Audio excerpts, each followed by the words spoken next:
করে না, উপরন্তু কামাল যে কাজগুলোতে নিষেধ করে ও সেই কাজগুলো জেদ করে করে। আচ্ছা বলুন, কামাল হোক আর জামাল হোক, এরকম অবাধ্য লেবারকে কেউ বাড়ি রাখবে? রাখবে বাবা? রাখবে না। ফলে কামাল সিদ্ধান্ত নিয়েছে তোমাকে রাখবো না।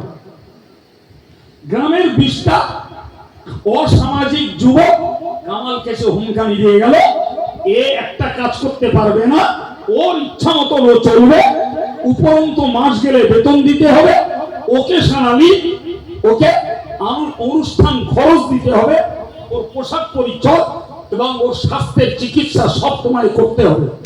কামাল এখন গ্রামের উচ্ছৃঙ্খল যুব সমাজের কাছে পরাজিত, বিগলিত। ফলে ওই উচ্ছৃঙ্খল অবাধ্য লেবারটা পরিষেবা নির্বিবাদে কামাল দিয়ে যাচ্ছে, কিছু করার নেই। আপনারা বলুন, এটি কামালের প্রতি অত্যাচার হচ্ছে কিনা?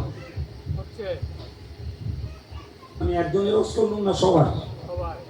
এটা কামালের প্রতি অত্যাচার হলো না? হলো না? বুকে হাত দিয়ে বলুন, পৃথিবীর মালিককে, সূর্যের মালিককে, এই মুক্ত বাতাস প্রবাহিত করে কে? মেঘমালা থেকে বৃষ্টি দেয় কে? পৃথিবীর প্রাণীকুলের বেঁচে থাকার পিছনে এই সবগুলো প্রয়োজন, আর সবগুলোর মালিক একছত্র অধিপতি আল্লাহ। তো অন্য অজ্ঞানী প্রাণী যারা, তাদের কথা বাদ দিলাম। পৃথিবীর শ্রেষ্ঠ জীব এবং জ্ঞানী প্রাণী, প্রকাশ্য মানুষ, অপ্রকাশ্যে জ্ঞানী, ওদের কথা ছাড়ুন। আমরা যারা মানুষ তাহলে বাস করছি আল্লাহর জমিনে, আল্লাহর জমিনে ফসল ফলিয়ে খাচ্ছি, জলকট তৈরি করে রোজগার করছি, ভাটা বানিয়ে কামাই করছি, আল্লাহর জমিনে চাষ করে আর গাছপালা লাগিয়ে তার উপসত্ব আমরা ভোগ করছি। আমরা ভোগ করছি, মুক্ত বাতাস থেকে অক্সিজেন আমরা নিচ্ছি। কথা ঠিক না ভুল? এরপরে তিনি আমাদের মালিক, তিনি আমাকে যে কাজ করতে আদেশ করেছেন আমি সে কাজগুলো করি না, আর যে কাজ করতে নিষেধ করেছেন সেই কাজগুলোই করছি। একদম সুস্পষ্ট কথা। আল্লাহ বললেন, মা আতাকুমুর রাসূল ফাখুযু, আমার নবী তোমাদেরকে যেগুলো করার জন্য দিয়েছেন সেগুলোকে তোমরা সাদরে গ্রহণ করো। অন্য আয়াত পাকে বলেছেন, ইয়া আইয়ুহাল্লাযীনা আমানু, হে ঈমানদারেরা, ইরকাউ, তোমরা রুকু করো, ওয়াসজুদু, তোমরা সিজদা করো, ওয়াবুদু রাব্বাকুম, তোমরা তোমার রবের দাসত্বগিরি করো, ওয়াফআলুল খায়রা, এবং যাবতীয় রকমের ভালো কাজ তোমরা সম্পন্ন করো। জোরে বলে, আর একটু মন খুলে বলে, এগুলি আল্লাহর আদেশ। রুকু করো, সিজদা করো, আল্লাহর দাসত্বগিরি করো, ভালো কাজগুলিকে করো, এগুলি আল্লাহ পাকের নির্দেশ। আল্লাহ বললেন, এই হুকুম মানবার ভিতরে তোমাদের জন্য রয়েছে সফলতা। সুবহানাল্লাহ। জি, অপরদিকে আল্লাহ বলেছেন, ওমা নাহাকুম আনহু ফান্তাহু, তোমাদের নবী আমার পক্ষ থেকে যে কাজগুলিকে তোমাদের নিষেধ করেছেন সেই কাজগুলোকে তোমরা ত্যাগ করো, বিরত হও। মনে রাখো, ওয়াত্তাকুল্লাহ, আল্লাহকে ভয় করো, ইন্নাল্লাহা শাদীদুল ইকাব, নিশ্চিত আল্লাহ পাক কঠিন শাস্তি দাতা। এ থেকে প্রমাণ হয় যারা আল্লাহর নিষেধের কাজ করবে তাদের জন্য কোরআন কঠিন শাস্তির ঘোষণা দিয়েছে। এই পর্যন্ত মনে রাখুন বাবা। মনে রেখে এবার বলুন তো, যে লেবারটা তার মালিকের কথা নেয় না, উল্টো মালিকের বিপরীত পথে মতে চলে, এই লেবার যদি তার মালিকের উপরে অত্যাচার করে, মুসলিম সমাজের যারা শিরক ছাড়া সুদ খায়, গান শোনে, মিথ্যা কথা বলে, জুয়া খেলে, লটারি কাটে, জেনাবে বিচারে মত্ত, যে নারীরা বেপরদায় বেহায়া বেলেল্লাপনার মতো ঘোরে, যারা পরের সম্পদ আত্মসাৎ করে, ভাই এরাও কি আল্লাহর প্রতি জুলুমবাজি করলো না? আপনারা কি বলবেন? আপনারা যদি সমর্থন দেন তাহলে আমার বকা সার্থক, এরা কি আল্লাহর প্রতি জুলুমবাজি করছে না করে না? কি বলছেন না? এই কথা স্রোতে বলছেন, ভেবে বলছেন? এরা বাস করছে কোথায়? কথা বলেন, কোথায় বাস করছে? আল্লাহর জমিনে। এরা খাচ্ছে আল্লাহর জমিনের ফসল। এরা বেঁচে আছে মুক্ত বাতাসের অক্সিজেন নিয়ে। এরা সূর্যের তাপ ভোগ করছে, এরা মেঘমালার বৃষ্টি ভোগ করছে। এ সবগুলো আল্লাহর। উপরন্তু আল্লাহর হুকুমকে লঙ্ঘন করে এরা আল্লাহর বিপরীত পথে চলছে। বিরাট অংশ পুরুষ এবং নারী জাতি, বিরাট অংশ পুরুষ এবং মহিলারা আল্লাহকে বুড়ি আঙুল দেখিয়ে চলছে। ঠিক না ভুল? তাহলে এরা আল্লাহর প্রতি জুলুমবাজি করছে না? বাবা নিরাপত্তা পাবে? হ্যাঁ বলেন, নিরাপত্তা পাবে? তাহলে মিটিং মিছিল সমাবেশ বলি আর ঘ্যান ঘ্যানানি আর প্যান টানানি বলি, এগুলো আমাদের বাহ্যিক একটা খোলস। প্রকৃতপক্ষে যে গুণের বিনিময়ে আমরা জানের নিরাপত্তা পাবো, মালের নিরাপত্তা পাবো, আমরা ইজ্জত সম্মানের নিরাপত্তা পাবো, সে গুণের অভাব প্রচুর মানুষের মাঝে। কথা ঠিক না বলুন? সম্মানিত ভাইরা, আপনি আর একটু ক্লিয়ার বুঝুন। ভাই, আপনার মনে একটা প্রশ্ন জাগতে পারে যে যারা আল্লাহর পৃথিবীতে বাস করে আল্লাহর দুশমন হিসাবে চলছে, আল্লাহর পৃথিবীতে বাস করে আল্লাহর বিপরীত পথে চলছে, আল্লাহ পাক ইচ্ছা করলে এদের একটা অ্যাকশন নিতে পারে না? পারে না? পারেন একদম। কিন্তু জানেন তো, আল্লাহ পাক নিজেও ধৈর্যশীল, আর ধৈর্যশীলদেরকে আল্লাহ ভালোবাসে। সুবহানাল্লাহ। আল্লাহ নিজে ধৈর্যশীল, এবং আল্লাহ ধৈর্যশীলদেরকে ভালোবাসে। কোরআনে আল্লাহ বলেছেন, আল্লাহু ইউহিব্বুস সাবিরিন, ধৈর্যশীল যারা আল্লাহ তাদের ভালোবাসে। অন্যত্র বলেছেন, ইন্নাল্লাহা মা'আস সাবিরিন, ধৈর্যশীলদের সঙ্গে আল্লাহ সাহায্য থাকে। সুবহানাল্লাহ। সুতরাং আল্লাহ ধৈর্যশীল, এটি আমাদের চূড়ান্ত পর্যায়ের বিশ্বাস।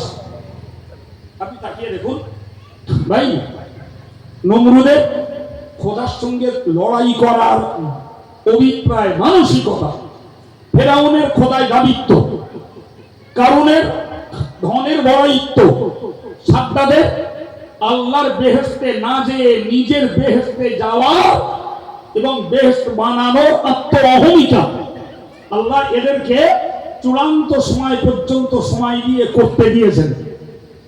ওই পর্যন্ত আল্লাহ তাদের হেদায়েতের সুযোগ দিয়েছেন, কিন্তু তাদের নসিবে হেদায়েত ছিল না, হেদায়েতের পথ তারা নেয়নি। লেটেস্ট আল্লাহ পাক তাদের চূড়ান্ত শাস্তি দিয়ে পরবর্তী বিশ্ববাসীর জন্য শিক্ষণীয় ঘটনা বানিয়ে দিয়েছেন। ঠিক না বলুন? নমরুদকে মিশরের রাজ দরবার থেকে নামিয়ে, এই ইব্রাহিমকে ফেরাউনকে রাজ দরবার থেকে নামিয়ে লোহিত সাগরে চুবিয়ে মেরেছে। নমরুদকে মশার কাছে জব্দ করিয়েছে। কারুনকে মাটির গ্রাস বানিয়ে দিয়ে কারুনকে ধ্বংস করিয়েছে। সাদ্দাদের নিজের বানানো বেহেশত আল্লাহ তাকে দেখবার মতো সুযোগ করে দেননি। সে আল্লাহ আজও আছেন তো? হ্যাঁ বলেন, আজও সেই আল্লাহ। তিনি হাই, চিরঞ্জীব, তিনি চিরঞ্জীব। ভাই, আমার বক্তব্য, তাহলে অপরাধীদের চূড়ান্ত সময় পর্যন্ত আল্লাহ সুযোগ দেবেন, তারপরে তাদের চূড়ান্ত শাস্তির ব্যবস্থাও আল্লাহর কাছে রয়েছে। মাঝখানে যারা অত্যাচারিত, নিপীড়িত, লাঞ্ছিত, নিগৃহীত, এদেরকে কষ্টও সইতে হবে ইমানের দায়ে, আর এদেরকে ধৈর্য ধরা লাগবে। এমনি এমনি আল্লাহর মতো আসবে না ভাই। সম্মানিত ভাইরা, আমি আপনাকে বোঝাতে চাচ্ছি, উপলব্ধি করুন খুব ভালো করি, যে আল্লাহ ইচ্ছা করলে কুইক অ্যাকশন নিতে পারে। আচ্ছা বলেন তো, অন্য জাতির কথা বাদ দেন, ইহুদি, খ্রিস্টান, ভারতবর্ষের মুশরিক, এদের কথা ছেড়ে দেন। মুসলমানরা যে কাজ করছে, মুসলমানরা একটা বিরাট অংশ, বলতে পারা যায় 2/3, তার মানে 3/2 লোক বিশ্বজুড়ে যে অন্যায় অপকর্মের দৌরাত্ম্য চালিয়ে যাচ্ছে। আল্লাহ যদি বলতেন তুই যদি কোন হারাম অনুষ্ঠানে যাস তোর পা খোঁড়া করতে হবে, তুই যদি পরের বউ আর পরের কন্যার দিকে দেখিস তোর চোখ কানা করতে হবে, তুই যদি সুদ খাস তোর জিভে স্ট্রোক দিয়ে দেবো, তুই যদি কারোর উপরে অত্যাচার করিস তোর হাতটাকে গুঁড়ো করে দেবো, তুই যদি কূটনীতি আর কুবুদ্ধি চালিয়ে অশান্তির আগুন লাগাস তোর ব্রেনের তার কেটে দেবো। ভাই আপনি বলুন, তুই যদি মিথ্যা কথা বলিস, গালিগালাজ করিস, তোর জবানটাকে আমি আল্লাহ স্তব্ধ করে দেবো। আল্লাহ দিতে পারতেন না? পারতেন না। আচ্ছা, যদি আল্লাহ এরকম কুইক অ্যাকশন নিতেন, অন্য জাতির কথা ছাড়ুন, মুসলমানদের সুস্থ ব্যক্তি খুব কম পাওয়া যেত। হয় কানা নাই, খোঁড়া নাই, নুলো জি নাই, বোবা, এইসব নিয়ে পৃথিবীতে বাঁচতে হতো। কিন্তু আল্লাহ কুইক অ্যাকশন নেন না। এটি আল্লাহ পাকের একটি নামের বরকত। আল্লাহ হালিম, আল্লাহ সহ্যশীল, ধৈর্যশীল, বলে আল্লাহ কুইক অ্যাকশন নেন না।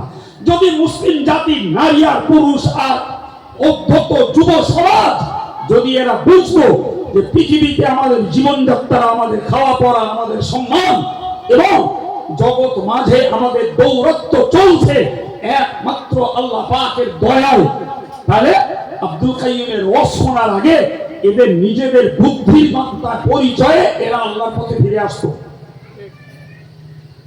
আজকে একটা ঘেরা মুসলিম অধ্যুষিত গ্রামে চলছে এই সুন্দর আলোচনার একটা পরিবেশ। সেখানে আমরা রীতিমতো দেখতে পাচ্ছি এই গ্রামেরই বিরাট অংশ ঘরের বউরা আর মেয়েরা আর একদল যুব সমাজ, তারা আজকের দিনের জন্য তাদের জায়গা বেছে নিয়েছে আড্ডাবাজির দোকানখানা। আমি এসেই মৌলানা ফরিদকে বলছিলাম যে এখানে বাঁদর নাচ বসছে, উল্লুক নাচ বসেছে, সেখানে এরা কতটা হেদায়েতের বাণী কর্ণপাত করবে। আপনি যান, ঘুরে আসুন, এই মুহূর্তে প্রচুর পরিমাণে ঘরের মেয়েদের আর বউদের পাবেন। আজকে এতটা খরচা করে সুন্দর একটা পরিবেশ তৈরি করে দ্বীনের পক্ষে, ইসলামের পক্ষে কিছু কথা মানুষকে শেয়ার করানোর, মানুষকে বোঝানোর জায়গা করা হয়েছে। এরা যদি বুঝতো এই সভাটা গতকাল হয়নি, আগামীকালকেও হবে না আজকের জন্য, তা আমরা যারা ইসলামী জ্ঞান থেকে দূরে একটু বসি না, দেখি আলেমরা আসে, তারা কি বক্তব্য রাখে কোরআন হাদিসের পক্ষে, আমরা কথাগুলো শুনি। আরে বাবা, একটা আদর্শবান আলেম নিজে ওয়াজ করে না, ওয়াজ তো করে রেখেছেন আল্লাহ, ওয়াজ করে রেখেছেন রাসূলুল্লাহ। সেই আল্লাহ এবং রাসূলের ওয়াজকে আল্লাহর বান্দাদের কাছে যারা যে ভাষার মানুষ সেই ভাষায় প্রকাশ করাই হলো ওয়াজ। হ্যাঁ বাবা, যারা শিল্পীদের গজলের পাগল, যারা হাসি ঠাট্টার পাগল, যারা গল্পের পাগল, যারা কাহিনী শোনার পাগল, যারা মিথ্যাচার আর গালিগালাজ আর গিবত গেল্লার পাগল, তাদের কথা ছাড়ুন, আমি ওদের কথা একবারও বলি না।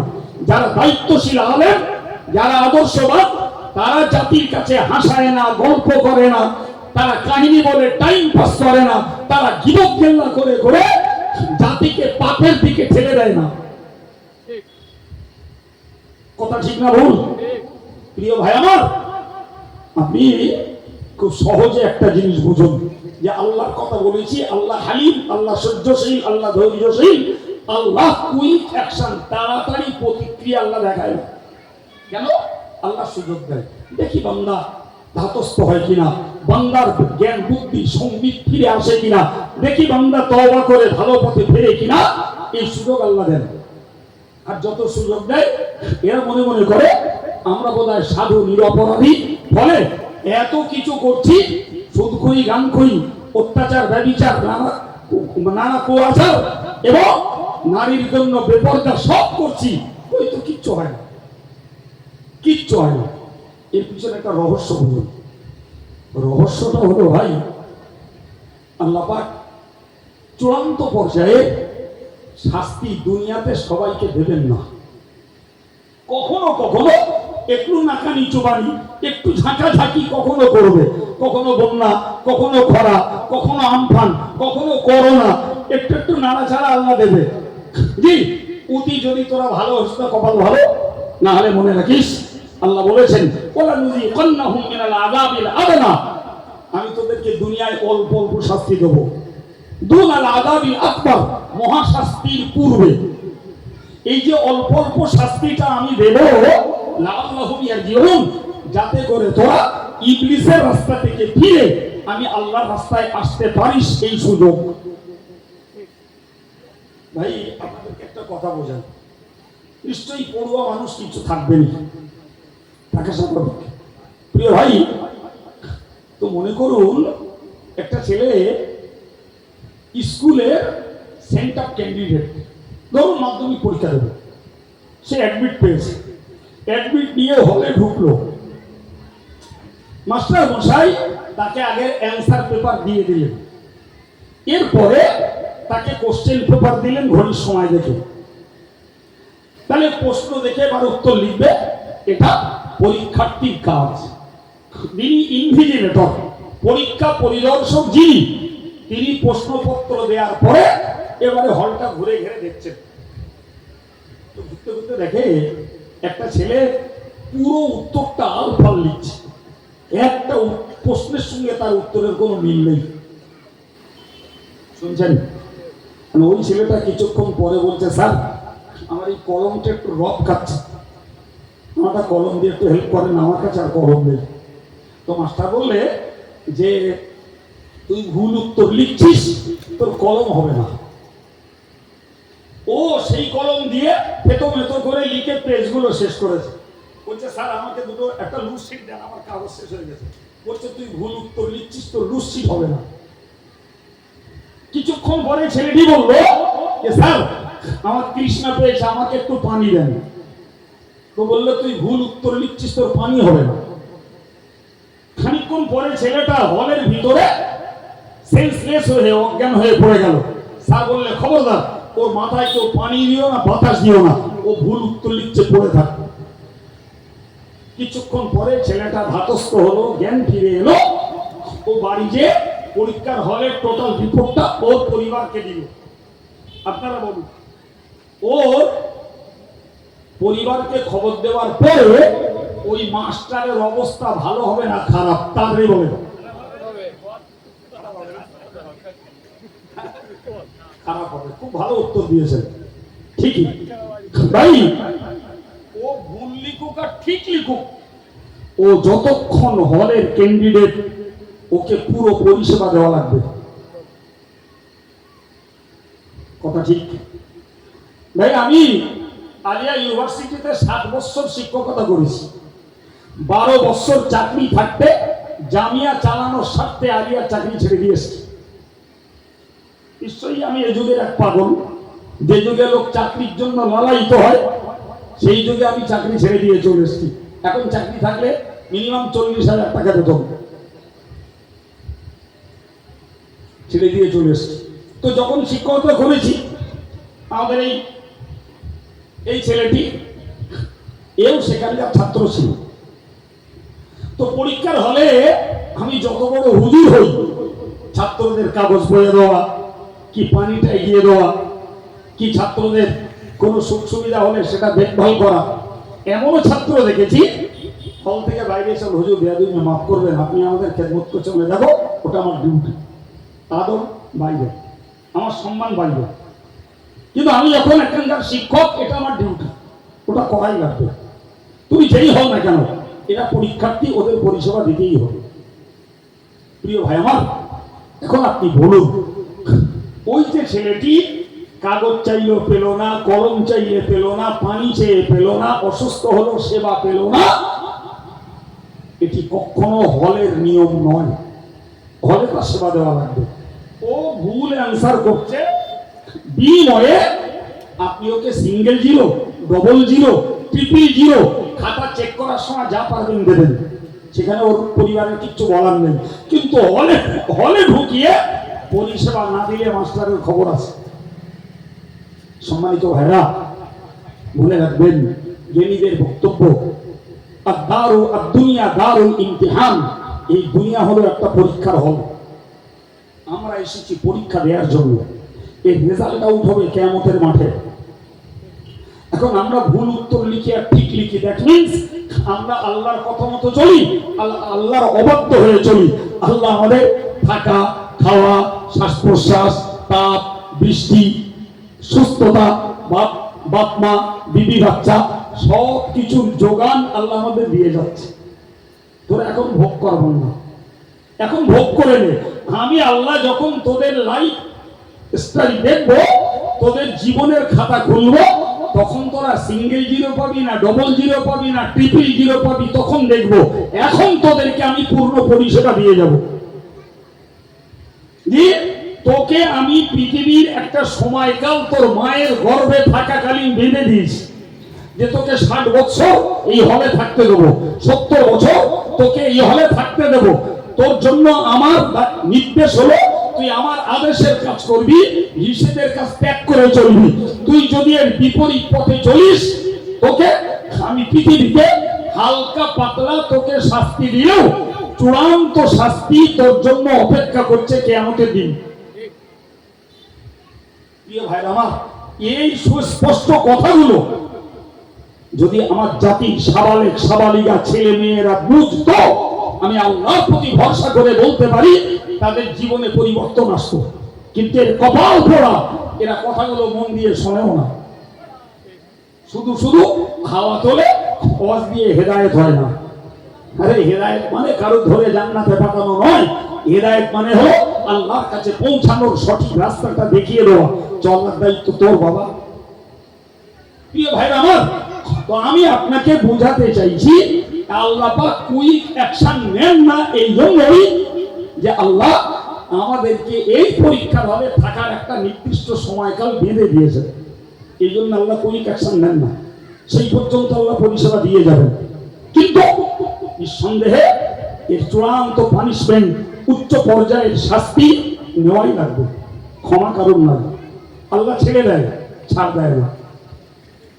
আল্লাহ ছাড় দেয়, ছেড়ে দেয় না, সুযোগ দেয়, কিন্তু একেবারে আল্লাহ কাউকে ছেড়ে দেন না। এটা আল্লাহর নীতি, আল্লাহর নিয়ম। সম্মানিত ভাইরা আমার, আমি আপনাকে বুঝিয়ে বুঝিয়ে এই জায়গা পর্যন্ত নিয়ে এসেছি। আল্লাহর প্রতি জুলুমবাজি করলে পরে আল্লাহ পাক তাকে নিরাপত্তা দেবেন না। সে জুলুমবাজি শিরকের মধ্য দিয়ে হোক, আর সে জুলুমবাজি আল্লাহর হুকুম লঙ্ঘন করা হারাম কাজের মধ্য দিয়ে হোক। আজকে ভাবতে অবাক লাগে, জানেন, দুঃখ লাগে, কাঁদতে ইচ্ছা করে, দোয়া করতে ইচ্ছা করে না, দোয়া করেও থাকি। কিন্তু জানেন ভাই,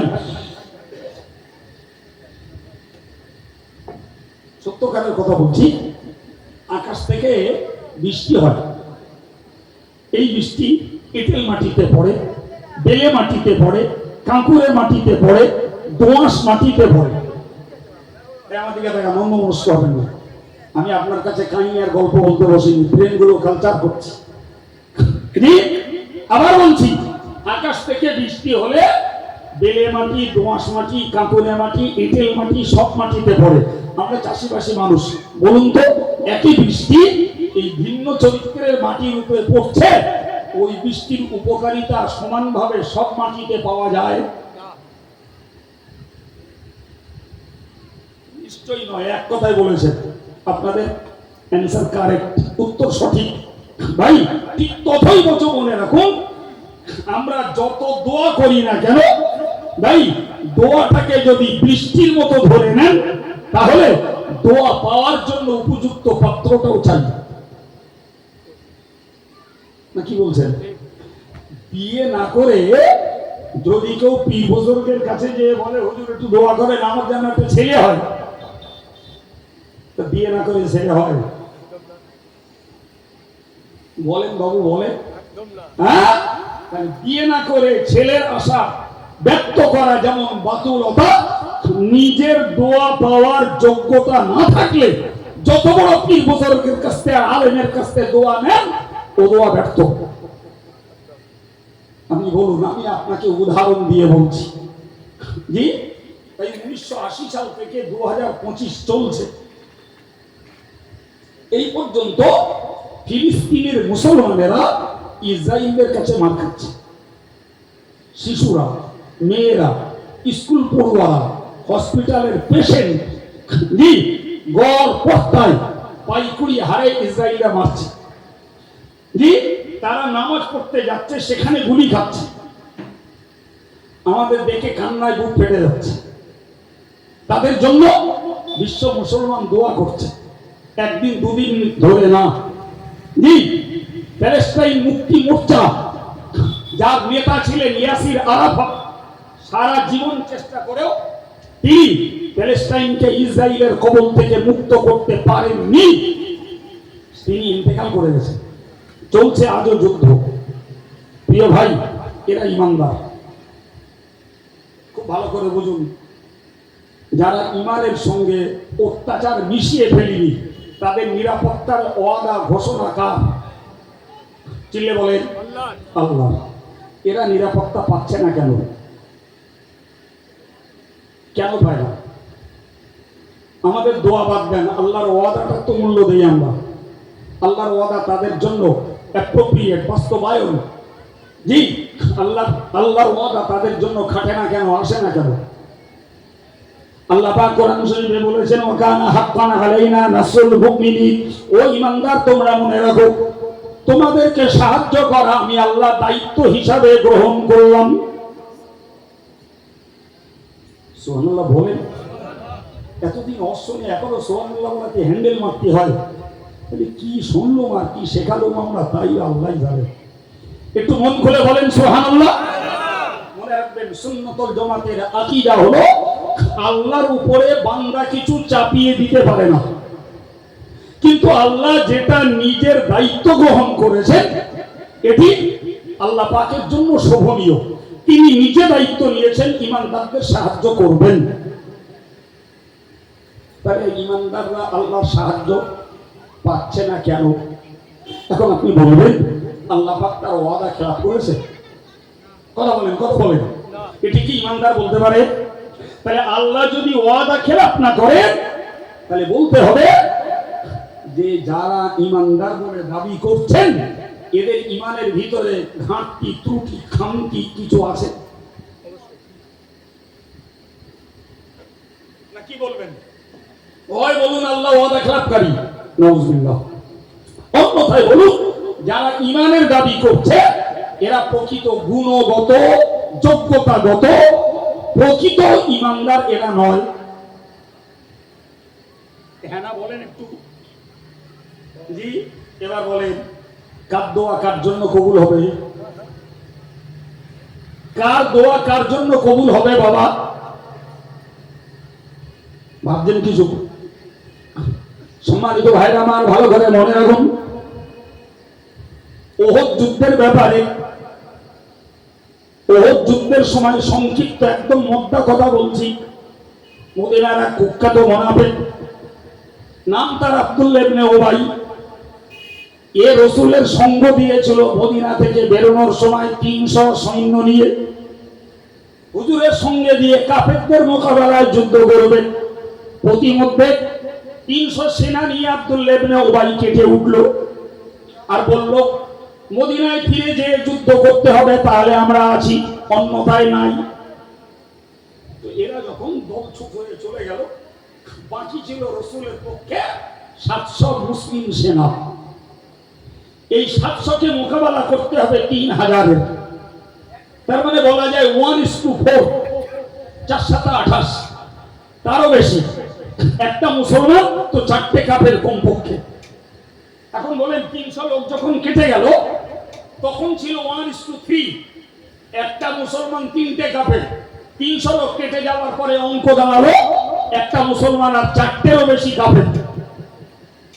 তো বাকি যে মুসলমানগুলো, এদের ভিতরে দুর্বলতা, একটা ত্রাস, একটা ভয়, এরা আমাদের সঙ্গে ছিল, এটা একটু মনের মধ্যে আসবে না? আসবে না? আমার আল্লাহ মুসলমান সেনাদেরকে উৎসাহিত করার জন্য বললেন, ওয়ালা তাহিনু, তোমরা দুর্বল হও না, ওয়ালা তাহজানু, তোমরা দুশ্চিন্তায় পড়ো না, দুশ্চিন্তাগ্রস্ত হও না, ও আনতুমুল আ'লাউন, তোমরা সমুন্নত জাতি, তোমরা মর্যাদার জাতি, তোমরা বিজয়ী জাতি, তোমরা সফলতার জাতি হিসাবে গণ্য হতে পারবে। অন কন্ডিশন, একটাই শর্ত, ইন কুনতুম মুমিনিন, যদি তোমরা হও ঈমানদার। সুবহানাল্লাহ হবে না? তার ইমানদারের মর্যাদা আল্লাহর কাছে আছে না নাই? ইমানদারের অভয় বাণী, নিশ্চিন্তার বাণী শুনিয়েছেন কে? আল্লাহ। এখন আমার ভিতরে যদি থাকে ইমানের দুর্বলতা, তাহলে আমার মধ্যে স্বাভাবিকভাবেই আল্লাহর প্রতি ভরসাও কমে আসবে। আমার ভিতরে স্বাভাবিকভাবে শত্রুদের ত্রাস আমার ভিতরে কাজ করবে। আমি কাপুরুষতা দেখাবো, নিজের দুর্বলতা প্রকাশ করব। মূল ঘাটতি আমার ইমানের দুর্বলতা, ওরই প্রভাবে এগুলো হচ্ছে। প্রিয় ভাই আমার, আমি আপনাকে বোঝাইয়ে বলতে চাইছি, তাই সারা বিশ্ব জুড়ে মুসলমানরা আজকে নির্যাতিত, নিপীড়িত, নিগৃহীত, লাঞ্ছিত। ভাই, ভারতবর্ষের মুসলমানদের কপালেও কোন ঢুকছে না। জি, আমরা একদল মানুষ চোরের মায়ের কান্না মনে মনে কাঁদছি, চিল্লাচ্ছি, প্রতিবাদ করছি, সভা সমাবেশ করছি। জি ভাই, আর একদল মানুষ তারা তাদের নিজস্ব কাজের উপরেই জমে আছে, আর আমাদের কর্মকাণ্ড দেখে তারা হাসছে, হাসছে, রহস্য করছে। জি, বা এই পশ্চিম বাংলার কোন কোন অমুসলিম কুলঙ্গার দেশটাতে আগুন লাগাবার জন্য, জাতি বিদ্বেষ বাঁধানোর জন্য, দাঙ্গা বাঁধানোর জন্য প্রকাশ্য দাড়ি ছিঁড়ে নেবে বলছে, প্রকাশ্য টুপি খুলে নেবে বলছে, জি এদের লাশ নেবে বলছে। অথচ আর একদল মুসলমান কুলঙ্গার তাদেরকে রীতিমতো তাদের পক্ষে দালালি করে বেড়াচ্ছে, কিছু সাংবাদিকও। ভাই, এরকম পরিস্থিতিতে দাঁড়িয়ে আমাদেরকে একটু জীবন যাত্রার পরিবর্তন ঘটাতে হবে বাবা, না হলে এপারেও মার খেতে হবে, ওপারেও মার খেতে হবে। আর যদি আমরা আমাদের জীবনটাকে আল্লাহর পক্ষে একটু পরিবর্তন করতে পারি, ইসলামের পক্ষে পরিবর্তন করতে পারি, আমাদের জীবনটাকে যদি আমলের পক্ষে উন্নতি করতে পারি, আমাদের জীবনটাকে যদি পাপ মুক্ত করতে পারি, তাহলে এপারে অত্যাচারীদের কবলে লাঞ্ছিত আর নিগৃহীত আর নিপীড়িত হলেও তাদের শাস্তি যথাসময়ে আল্লাহ দেবেন। আমরা এপারে মার খেলেও ওপারটা অন্তত নিরাপত্তা, শান্তি আর আল্লাহর কাছে সমাদরটা পাবো ইনশাআল্লাহ। বলেন সুবহানাল্লাহ, বলেন। কিন্তু আমাদের সেই গুণটা দেখাতে হবে তো। জি, প্রসঙ্গত আপনাকে বলি, প্রথমত আয়াতটাকে পড়েছিলাম, এতক্ষণ পরে কথা বলছি, খুব মনোযোগের সঙ্গে কথাটাকে বোঝুন।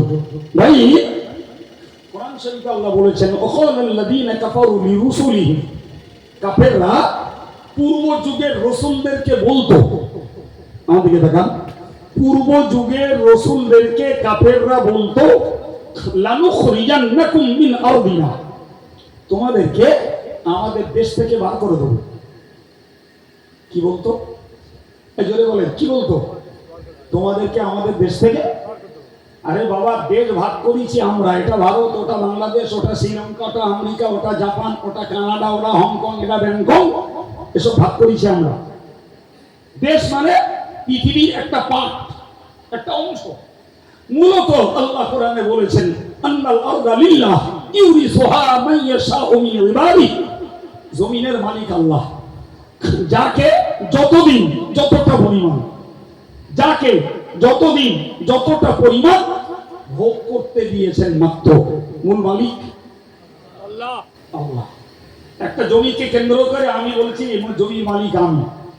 আরে বাবা, তো ওই জমিটা নিয়ে তোমার আব্বা বলেছিল জমির মালিক তিনি, তোমার দাদা বলেছিল জমির মালিক তিনি, তোমার পরদাদা বলেছিল জমির মালিক তিনি, সে পরদাদা নাই, জমি রয়েছে, দাদা নাই, জমি রয়েছে, বাপ নাই, জমি রয়েছে, তুমিও থাকবে না, জমি থেকে যাবে।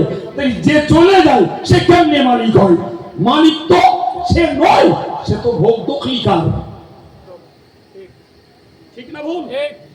প্রিয় ভাই আমার, তো সারা বিশ্বের মালিক আমি, দেশটা কারোর বাবার নয়, দেশটা কারোর পৈতৃক সম্পত্তি নয়।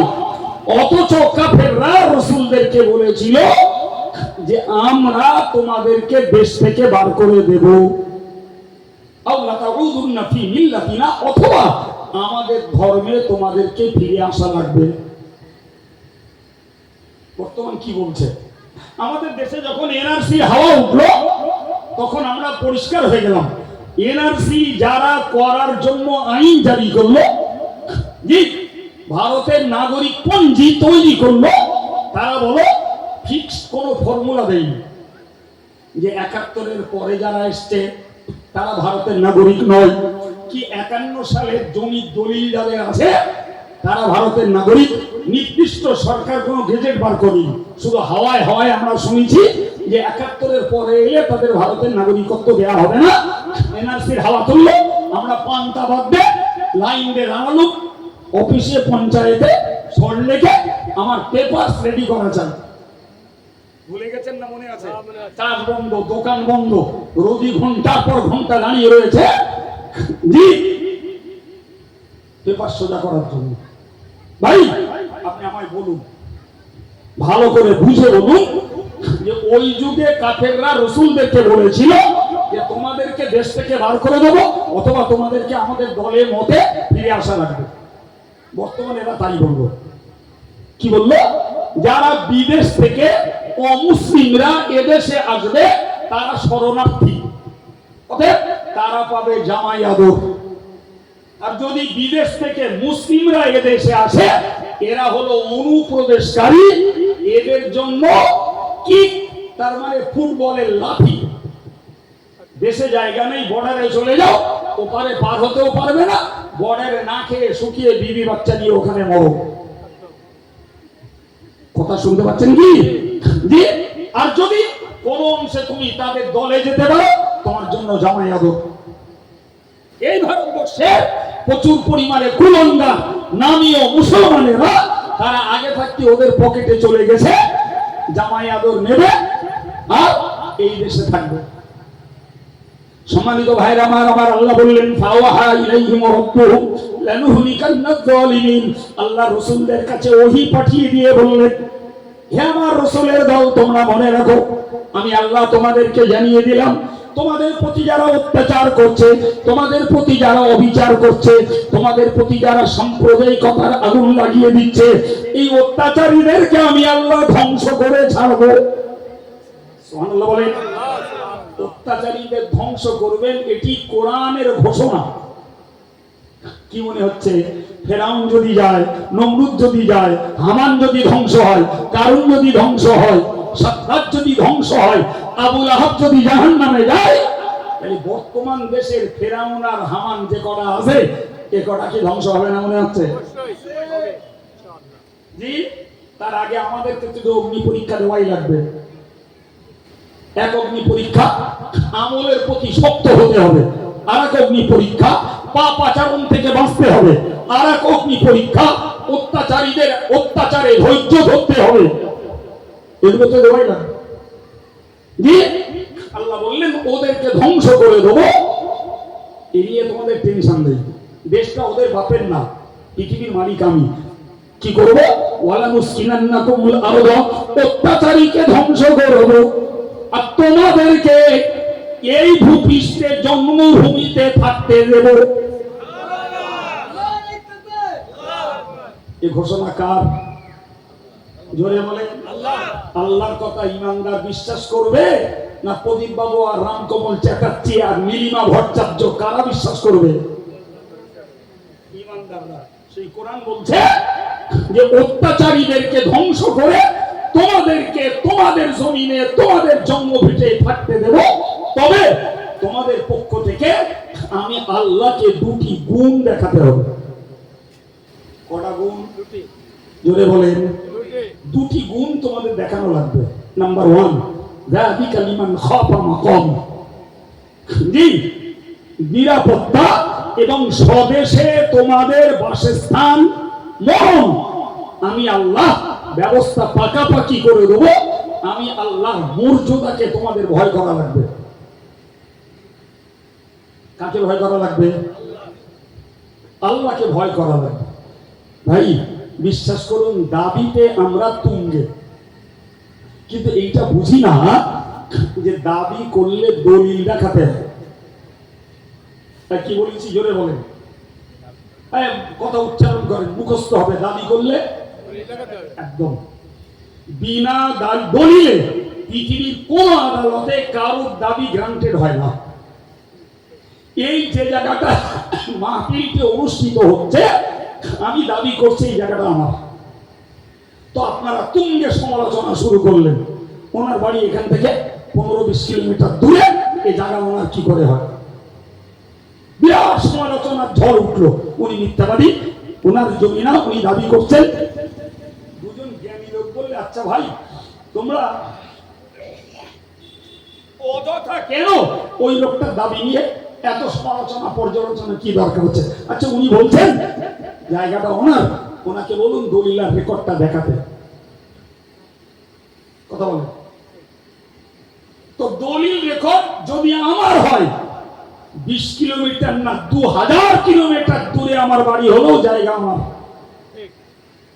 আর যদি দলিল রেকর্ড আমার না থাকে বাবা, ছেচের গোড়ায় আমার বাড়ি হলেও ও জায়গা আমার নয়। ঠিক না বল? দাবি করলে কি দেখা যাবে? দলিল। সম্মানিত ভাইরা, মায়েরা, মনে রাখুন, আমরা সবাই দাবিদার। আমরা আল্লাহরে ভয় করি। ওই যে আল্লাহ ভয়ের কথা বলেছেন, আমরা দাবিদার, আমরা আল্লাহরে ভয় করি। কিন্তু জানেন তো, আমি আগেই বললাম, দাবি করলে দলিল দেখাতে হবে। খুব সংক্ষিপ্ত পরিসরে বুঝুন, আল্লাহর ভয়ের দলিল হলো এটাই, ইমতিসালুল আওয়ামির ওয়া ইজতিনাবুন নওয়াহি। আল্লাহর ভয়ের দলিল হলো আল্লাহর আদেশের কাজগুলোকে যথাযথ পালন করা আর নিষেধের কাজগুলোকে ত্যাগ করে দেওয়া। যে লোকটা আল্লাহর আদেশ পালন করেছে এবং নিষেধকে ত্যাগ করে দিয়েছে, ওই লোকটার আল্লাহর ভয়ের দাবি সত্য দাবি। কিন্তু যে লোকটার মধ্যে আদেশ পালন নেই, নিষেধ করছে, নিষেধের কাজগুলো করছে চাটনির মতো, ও ওভার 100% আল্লাহর ভয়ের দাবিতে মিথ্যাবাদী আর ভণ্ড। বুঝতে পারেননি? শুধু খাওয়া, গান শোনা, বেড়া, ব্যভিচার, বেহায়া বেলেল্লাপনা, গান বাজনা, সেই সঙ্গে গীবত, গিল্লা, চুগলি, গালিগালাজ, শরিয়াত বিরোধী কাজগুলো তুঙ্গে করছে। আর এ যদি বলে আমি আল্লাহরে ভয় করি, ওভার 100% মিথ্যাবাদী, ওভার 100% ভণ্ড। সে যদি ইমামও হয়, তার পিছনে নামাজ পড়াও মুখরুতাহীন, বরং পর্যায়ক্রমে নাজায়েজ। সাধারণ লোক তো দূরের কথা, কারণ তোমার দাবির পক্ষে দলিল নাই। দাবির পক্ষে কি নাই? দলিল নাই। আমরা ওই যে কোরআন বলল যে তোমাদের অত্যাচারীদেরকে ধ্বংস করে তোমাদের জন্ম ভিটায় তোমাদেরকে থাকতে দেব, একটি গুণ তোমায় দেখাতে হবে যে তুমি আমি আল্লাহর মর্যাদাকে ভয় পাও। এবং যে লোকটা আল্লাহরে ভয় পায়, সেই লোকটা আল্লাহর নিষেধের কাজকে ইচ্ছা করে যেতে পারে কি না। অথচ বিশ্ব মুসলিমকে আপনি সার্ভে করুন, গোটা বিশ্ব জুড়ে 2/3 লোক, যদি পৃথিবীতে 200 কোটি মুসলমান থাকে, তাহলে বলবো 1/4 লোক, 50 কোটি যদি আদেশ পালন করে আর নিষেধ ছেড়ে চলে, 150 কোটি মুসলমান তারা আদেশ পালন করে না, নিষেধ বাদ দেয় না। কেমনে আসবে আল্লাহর নিরাপত্তা? কেমনে আসবে আল্লাহর সাহায্য? কেমনে হব আমরা সমুন্নত জাতি? ফলে আমাদের কপালে ওই খেলোয়াড়রা যেমন বলে কিক মারে, কিক মানে লাথি মারা, আমরা কেউ ওই রকম বিজাতিরা লেট হচ্ছে। কি হবে ভাই আমার? কোরআন শরীফে আল্লাহ বলছেন, দ্বিতীয় নম্বর হলো যারা ভয় করে আমি আল্লাহর প্রদর্শিত ভয়, যেমন মৃত্যু যন্ত্রণার ভয়, কবরের আযাবের ভয়, হাসরের ভয়, নামা আমলটা বাম হাতে আসবার ভয়, আমল নামার পাপের পাল্লাটা ভারী হওয়ার ভয়, পুল সিরাত অতিক্রম না করতে পারার ভয়, সর্বোপরি জাহান্নামের ভয়। এগুলো তো আল্লাহ কোরআনের মাধ্যমে, প্রিয় নবী হাদিসের মাধ্যমে বিশ্ববাসীর কাছে ছড়িয়ে দিয়েছেন। আমার আল্লাহ বললেন, যারা আমায় ভয় পাও আর আমি যে যে বিষয়ে ভয় দেখিয়েছি ওই বিষয়গুলো যারা ভয় পায়, আমি আল্লাহ এদের প্রতি অত্যাচারীদেরকে ধ্বংস করে তাদেরকে তাদের জন্মভিটেই থাকতে দেব, আর অত্যাচারী থেকে দেশটাকে আমি আল্লাহ মুক্ত করে দেব। ভাইরে, তো আমরা তো আমাদের ওই গুণ জোগাড়ে দুর্বল, অক্ষম, অপারগ। ওই গুণ আমাদের সবার মধ্যে। বলেন আপনি একটা প্রশ্ন করতে পারেন যে হুজুর, যদিও 2/3 লোক কি 1/4 লোক, জি 2/3 লোক খারাপ, 3/4 লোক খারাপ, কিন্তু একদল লোক তো ভালো আছে। প্রিয় ভাই আমার, আমি যদি ভালোর একটু ব্যাখ্যা দিই তাহলে আপনাদের আর একটু চোখ ফুটবে। আমি বিশ্বাস করি আলেম, মুফতি, মৌলানা, মুহাদ্দিস, তথাকথিত পীর সাহেব, পীরজাদা, সাধারণ দিনদার, ইমানদার, মুসলমান, আল্লাহওয়ালা, নামাজি, মুসল্লি, একটা বিরাট অংশ লোক দুনিয়া জুড়ে ভালো আছে। এটা অস্বীকার করলে সত্যকে গোপন করা হবে। অবশ্যই ভালো আছে। আচ্ছা বলেন তো বাবু, আমরা সমাজবদ্ধ প্রাণী, আমাদের সমাজে বসবাস, যদিও পার্সোনালি আমরা অনেকেই ভালো পথে চলার চেষ্টা করছি, কিন্তু বলেন তো সমাজ জীবনে, রাজনৈতিক জীবনে, ব্যবসায়ী জীবনে, প্রতিবেশিত্বের জীবনে, ভাই আমরা আমাদের ভালো গুণের জায়গায় স্টিল অনর দাঁড়িয়ে থাকতে পারছি বলে মনে হয়? আমি বিরাট বড় আল্লাহওয়ালা লোক, ছেলেটাকে দেখতেছি এক সুদ করে মেয়ের সঙ্গে, বেই আমার বাড়ি আসতেছে, যাত্রা করে খাওয়াচ্ছি, বেই আমারে দাওয়াত করে যাচ্ছে ব্যালেন্স ঠিক রাখার জন্য, আমি দাড়ি জেবে খেয়ে এলুম। আমি ভালো আছি, এই নিয়ে কথা বলে না, আমি ভালো আছি।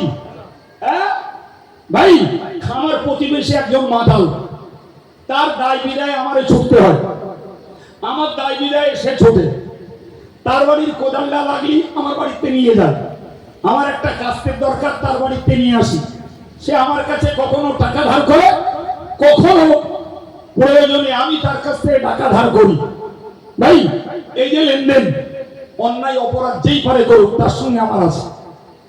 আমার স্ত্রী আল্লাহওয়ালি, পাড়ার আর একটা স্ত্রী সে সমাজ বিরোধী, বেহায়া, বেলেল্লাপনা, আল্লাহ পাকের দিনের একটা দুশ্মন, তার সঙ্গে আমার বিরাট খাতির খাতরা। আমার বাপ মরে গেছে, আমার বাপের সবরেশানিতে জি শ্রী কোম্পানির অনেকে দাওয়াত পেল, তার বাবা শ্রাদ্ধ আমারে দাওয়াত করে যাচ্ছে, আমি যে সেখানে ব্যালেন্স ঠিক রাখছি, একসঙ্গে ব্যবসা করি, নাগেরি কেরামাটা দেখাচ্ছে, একসঙ্গে রাজনীতি করি, এক মাঠে চাষবাস করি।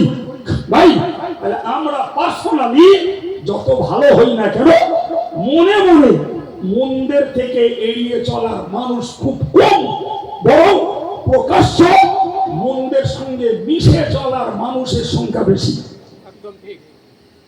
আমি আল্লাহওয়ালা, আমার প্রতিবেশী পনের শাদী হচ্ছে, আমি রীতিমতো সেখানে গেলাম, খেলাম, সবকিছু ব্যালেন্স ঠিক রাখলাম।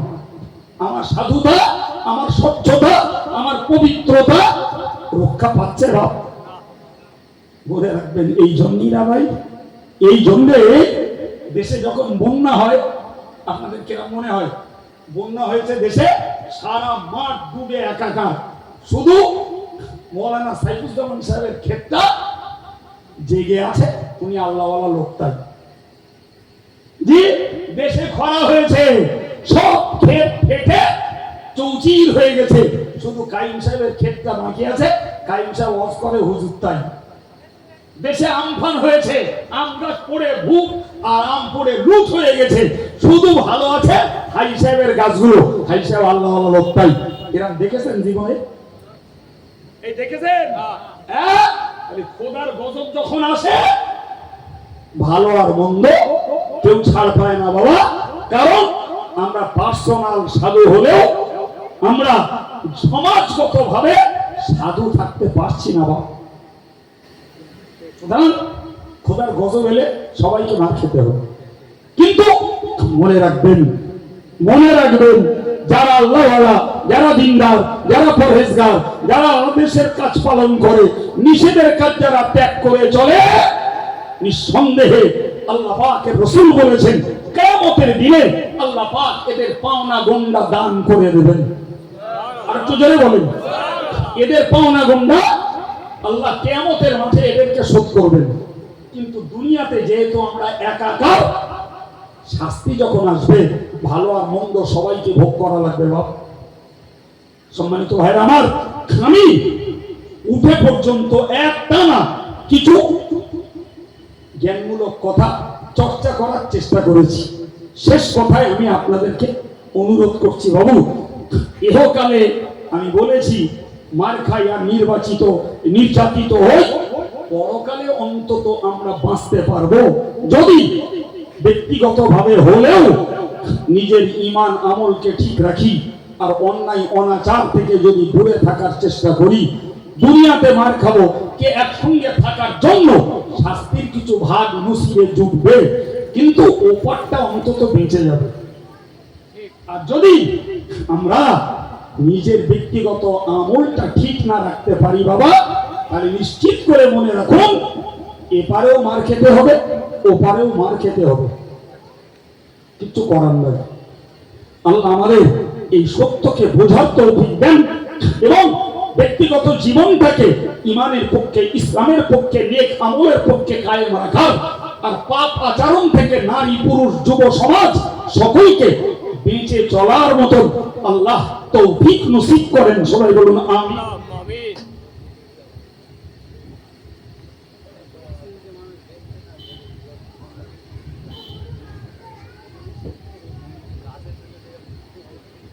প্রিয় ভাই আমার,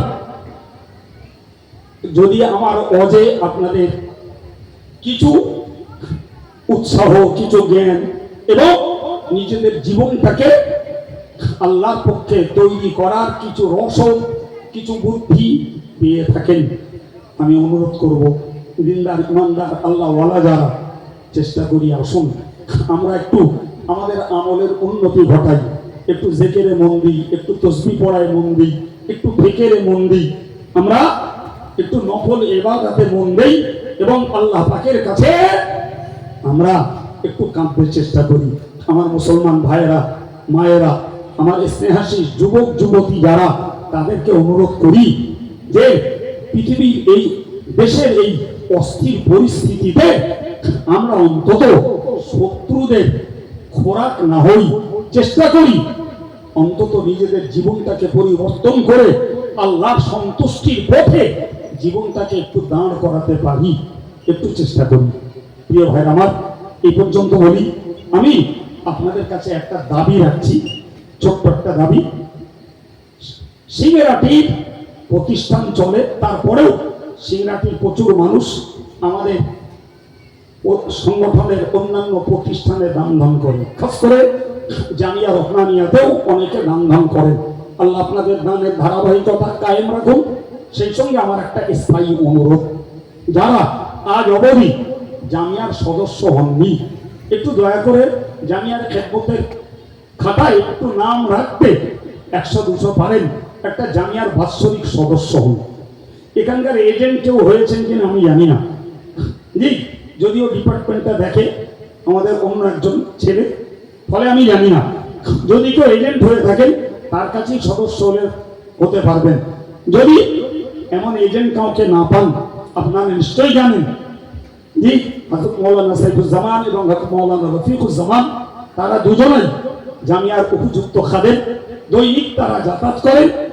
জি, তাদের কাছে বললেও তারা আপনাকে জামিয়ার একটা সদস্য বানিয়ে দেবে ইনশাআল্লাহ। আমি তাদের কাছে হার্ড কপি ফর্ম দিয়ে দিতে পারবো। এই দাবিটুকু আপনাদের কাছে রেখে, জাতির জন্য দোয়া রেখে, জাতির নিরাপত্তার জন্য দোয়া রেখে আমি বক্তব্যের ইতি জানছি।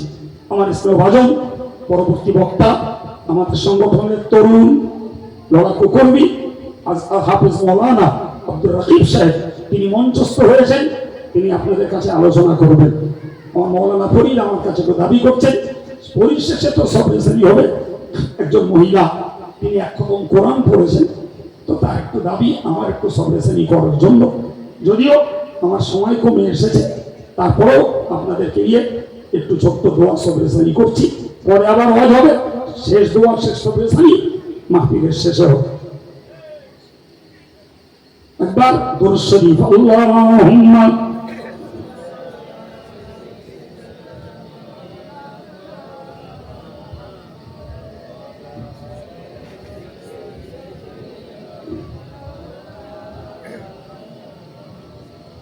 اللهم آمين.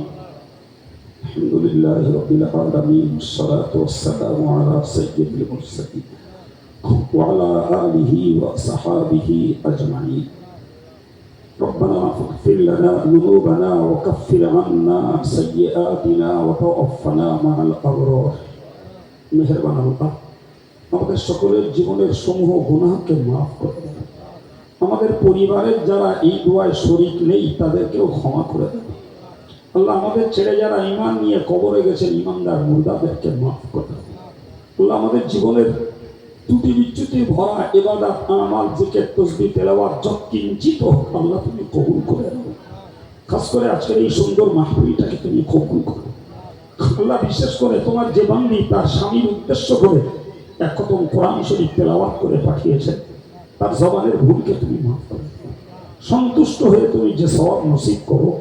সর্বাগ্রে মোদের প্রাণ প্রিয় রাসূল সাইয়্যিদুল মুরসালিন রাহমাতুল লিল আলামিন শাফিউল মুজনিবিন হুজুরের পাক রূহে এর সওয়াব বখশিশ করো।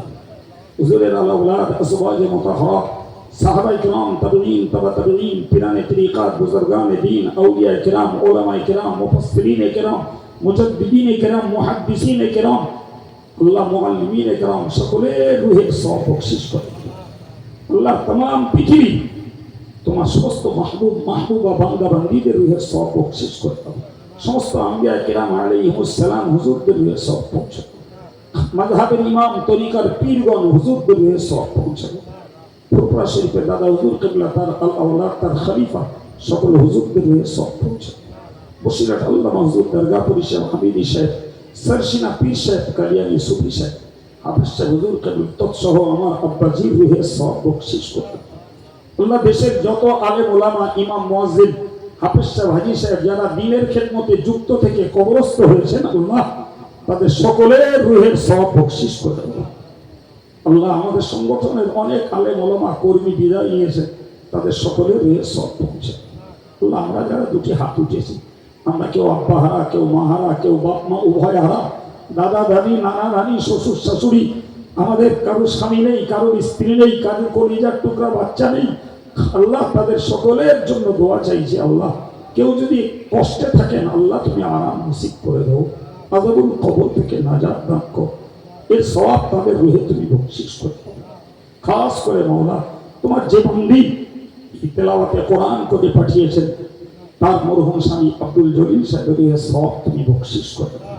তার রূহকে তুমি ইল্লিনের জায়গায় দাও, তঙ্গে গোরকে কোষাদা করে দাও। তেলাওয়াতে কোরআনের ওসিলা করে তার কবরকে তুমি আলোকিত করে দাও। রব্বুল আলামিন কবরের দরজাকে বুলন্দ করে দাও। আল্লাহ, যে কোনো অজানা মুহূর্তে আমরা এই কবরের বাসিন্দা হয়ে যাব। কবরের ডাক দেওয়ার আগে আমাদের তওবা করার তৌফিক নসিব করিও। গোনা থাকতে তুমি মৃত্যু দিও না। মৌতের সময় কলেমাটুকু জারি করিয়ে মৌত দিও। পরকালের সমস্ত ঘাঁটিগুলো আমাদের জন্য আসান করে দিও। সর্বোপরি আমাদের জন্য, আমাদের মহাব্বতের মানুষদের জন্য, দিনদার ইমানদারদের জন্য জাহান্নামের আগুন থেকে হেফাজত করে জান্নাতুল ফিরদাউসের যোগ্য বানিয়ে আমাদের মৃত্যু।